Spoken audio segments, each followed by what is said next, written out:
If we have no respect for ourselves and no standards, well, how are you going to do well in business and make six figures and be this person who is looked up to and all this other stuff that we want? If you can't even keep your car and your house in order, it just doesn't make any sense. What's up, ladies and gentlemen? BC here. Wanted to do another episode for you guys and cover some really important things, okay? One thing that I've done for myself over the last, decade or so as I've begun this entrepreneurial journey and real estate journey and social media journey is I've made sure, and two things I'm going to cover here today, right? I made sure to put myself in a position where I can't slack and like in every angle, every instance, every moment, I'm held accountable. But I've also created an environment and built things that are conducive to my inspiration and growth. Okay, so let's cover those things. First one, are you in a position where even if you tried to slack off, you couldn't? Do you have people around you? Do you have things set up in a way where it requires your utmost commitment? Because I would venture to say no. And this is why many people slack off and don't do what they're supposed to do. So case in point, somebody joins my coaching, they immediately get surrounded by people and they're given action items, and there's a level of proximity with that accountability where now they're forced to step up. So now where they would become agents of their own destruction, that gets lessened and actually taken away for the most part, because now more is required of them, right? So I would ask you, think about it throughout a day, your work environment, the people around you, what do you have set up that will force you to step up? Because again, nobody is self-made. We're not perfect. Right? We're not perfect. We need these things in place. We need the people to be honest with us, right? We need to have some sort of structure and schedule, and then something that holds us to that, right? Now, as much as there's self-accountability, again, we're not perfect. So we're going to need to put as many of these things in place as possible for the individual to maximize their potential, right? So when you look at a coach, imagine you going to the gym and working out with a good trainer versus by yourself. Imagine a team that you organized by yourself versus having a legitimate coach. There's no comparison, right? They'll push you harder. They organize more. They create the structure of the practice. They hold everybody accountable, right? They extract more out of every player. I mean, there's just no comparison, right? So for you, what do you have in place? If you sleep in, does somebody check in with you? Is there something stopping you from sleeping in? How about office? Is there an accountability measure for you to get to your office, whether it's your home office or your real office, on time? How about doing your tasks? Is there a reward for doing your tasks on time? And is there also a punishment for not doing your tasks? You see? Have you proclaimed, here's another one, have you proclaimed to the world what your goals are and what your commitments are? And do you check in? Because a lot of people ask me, well, what do I do for social media? How about that? How about you share with the world your goals and commitments, and then you show them every single day that you're actually living up to your word and doing them? That's what I did in the beginning. That was one of the main ways that I created content. I actually created an ebook too that I'm going to release to people on, infinite content. And it's like 12 to 15 points of a bunch of stuff that you can do that takes away the excuse of you don't know what to do. But that would be a way of holding yourself accountable and making sure that you are doing what you're supposed to do when you're supposed to do it. Because again, the one who holds himself self-accountable at the highest level is going to be an overachiever for sure. But now, even if with them you add this element, it extracts that much more out of them because they are around killers. They're around the right environment that's conducive to their growth, and all the factors that one would need in place outside of them is in place for them to achieve. Right? It's like, I remember, when I was playing basketball professionally, dude, everything is structured about your day. You're contractually bound. You're paid a certain amount. You have to perform.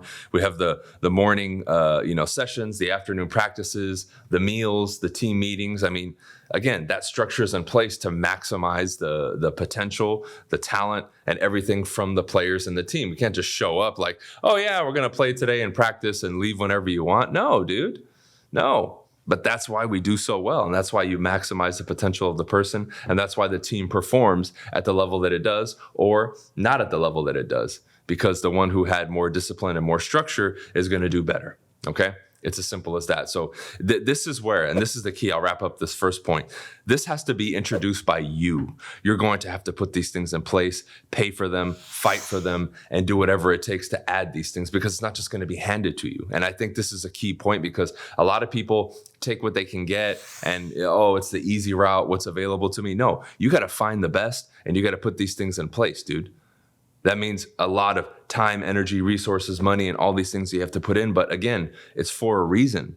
It's for you to get the promised land, to hit those big lofty goals that you want. But it takes another level of mindset and dedication to do that, because now it's going to take more out of you to get those things. They're not going to be easily attainable. Okay.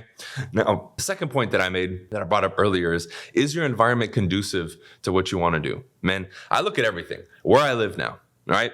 The artwork in my home and the environment that I've created, the environment at my office, right? The artwork, the scents, the colors, all that stuff was created and put together by me. I put these things in place. This was my vision. This is a work environment that for me is amazing. All the tools and things that I have, the setups that we have, like I built this thing. I love it because this is true to my vision. Right? I walk into the office and I have a smile on my face. I walk into my home and I see the symbolism and all the artwork, and I have the certain smells and incense and all this stuff. And I'm like, man, this is cool. I love this. This is what I created. This is my creation. This came from my mind. And now it serves as a way to fuel me and remind me every day why I keep doing this. Right? So it doesn't matter if you live in a room right now or in your mom's basement or whatever it is. Do you have, like when I started, it was a little corner in a house. That was like my corner where I had my picture, my little thing to always remind me and direct my mind towards what I wanted to achieve and who I wanted to become and all that stuff. And that was of utmost importance to me because I understand that the environment, right? Just like if you, let's say you work at your home office or a regular office, imagine the office being super messy in your work environment versus being totally organized. It's a different energy. It's a different feel, right? You will be more chaotic in a disorganized environment. You'll be a lot more astute and orderly in an orderly environment. I mean, it's just an extension of your state of mind and everything else and your standard. It's really that simple.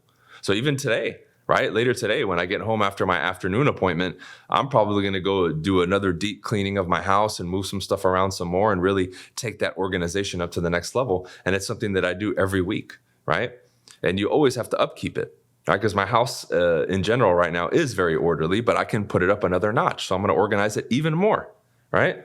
And then when every month or a month and a half, I have a crew come in and do a deep cleaning of the home and organization. So I take that to another level. And I would ask you, where are you at that, right? Is that important to you? How about your car? Is your car orderly? I would say it probably isn't, because most people's cars are a fucking mess. And I always say that to them. Your gas tank is empty and your car is a mess. That's a reflection of your state of mind. All these things are a reflection of your state of mind because it tells me where your standards are at. Why are you okay having a messy car or a messy house or a messy office? It doesn't make any sense. It doesn't, right? If we have no respect for ourselves and no standards, well, how are you going to do well in business and make six figures and be this person who is looked up to and all this other stuff that we want? If you can't even keep your car and your house in order, it just doesn't make any sense. So we have these things to put us in place to hold us accountable. But at the same time, you also have to see the environment. Is it conducive? Is it what I want? Is it an object of my creation? And a lot of people don't put thought into these things, but these are all the little bits and pieces and puzzle pieces that create the ultimate self and allow you to start, performing at a better level and higher level and all these things that are infinitely important because they lead and they bolster and help your performance, your clarity, your ease, your peace, your tranquility, and all these things that are so important that are often overlooked or ignored by most people, right? One of the reasons I'm able to stay so consistent and do what I do is I don't have these huge roller coasters of emotional spikes of highs and lows like most people. I'm very even keel, right? Like that, right? Like the little squiggly line, but it's like that. It's not this huge, peaks and valleys like most people. And then they wonder why they're drained. They can't stay focused. They're not happy. They're not fulfilled. Dude, this is great. I can relish in my accomplishments. I can, criticize myself and acknowledge the shortcomings, but there's no massive swings. And a lot of the things that I discussed today contribute to that.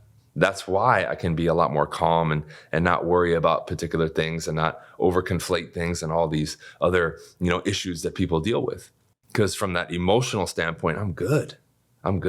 But when you look in your environment, when you smell and the senses are all stimulated in the correct way, why would you have these huge emotional spikes? It does, right? Then when you hold yourself accountable, other people hold you accountable, and you're performing like you're supposed to perform, you're going to be fulfilled. You're going to be happier. You're going to have a smile on your face and things are going to be good because that's really what it's about. Okay.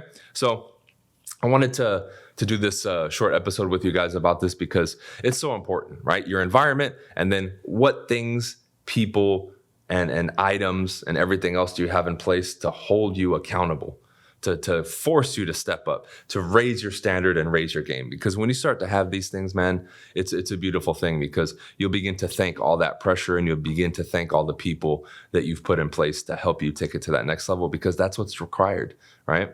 You go farther in a team with a coach and all that stuff versus on your own. And we think because of our egos that we can figure it out on our own, but you won't. And if you do, by the time you do, you're way behind because it took you so much longer to figure it out, right?